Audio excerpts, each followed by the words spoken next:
মাদক মুক্ত বাংলাদেশ গড়তে গেলে এবং নৈতিকতার চর্চা তথা সুন্দর সুষ্ঠু সমাজ বিনির্মাণ করতে গেলে খেলাধুলার কোনো বিকল্প নেই।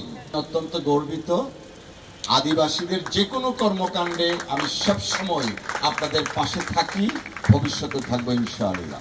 তো ক্রীড়া এবং সংস্কৃতির অন্যতম অংশীদার আমাদের কনস্টিটিউয়েন্সি যারা আদিবাসী আছেন, তারা এক সময়, এখনো আছেন কম বেশি, বাট এক সময় দুর্দান্ত প্রভাবে ক্রীড়া বিভাগকে ওনারা ডমিনেট করতেন এবং সমৃদ্ধ করতেন। আজকের এই আয়োজক যারা, তাদের প্রতি আমি ধন্যবাদ এবং কৃতজ্ঞতা জানাচ্ছি।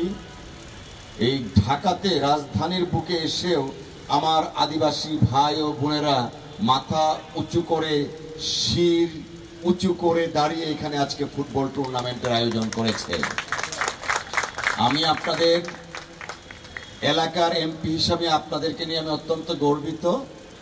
আদিবাসীদের যে কোনো কর্মকাণ্ডে আমি সবসময় আপনাদের পাশে থাকি, ভবিষ্যতে থাকবো ইনশাআল্লাহ। যে কথাটা আমি এখানে এমফাসাইজ করতে চাই, গুরুত্ব দিতে চাই, তা হলো আজকে সারা বাংলাদেশ অর্থাৎ জাতীয় সংসদের অধিবেশনে যখন অধিবেশন চলেন, মাননীয় সদস্যরা মাদকের বিরুদ্ধে কথা বলেন। গ্রামে গঞ্জে, হাট বাজার, ইউনিয়ন, রাজধানী শহর, উপশহর, মেট্রোপলিটন সিটি অর্থাৎ বাংলাদেশের আনাচে কানাচে এমন কোনো প্রান্তর নেই, এমন কোনো জনপদ নেই, এমন কোনো সমাজ নেই যেখানে মাদকের করাল গ্রাস থেকে মুক্ত।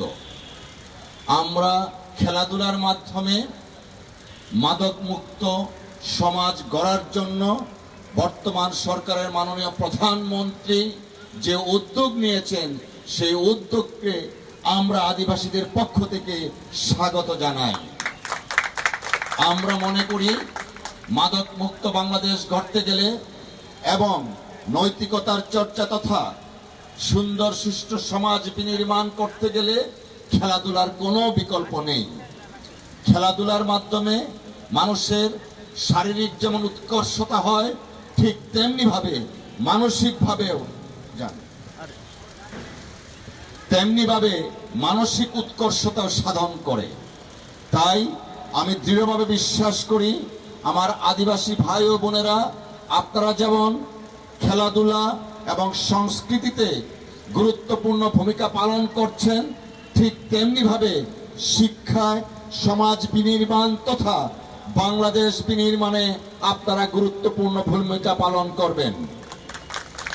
শহীদ রাষ্ট্রপতি জিয়াউর রহমান বাংলাদেশী জাতীয়তাবাদ দর্শনের মাধ্যমে তিনি আমাদের সকলকে, কে পাহাড়ে কে সমতলে বসবাস করি তা আমাদের পরিচয় না, আমরা কে জাত, কে গারো, কে হাজং, কে হিন্দু, কে মুসলমান, তার চেয়ে সবচেয়ে বড় পরিচয় তিনি যা আমাদেরকে দিয়ে গেছেন, আমরা সকলেই বাংলাদেশী।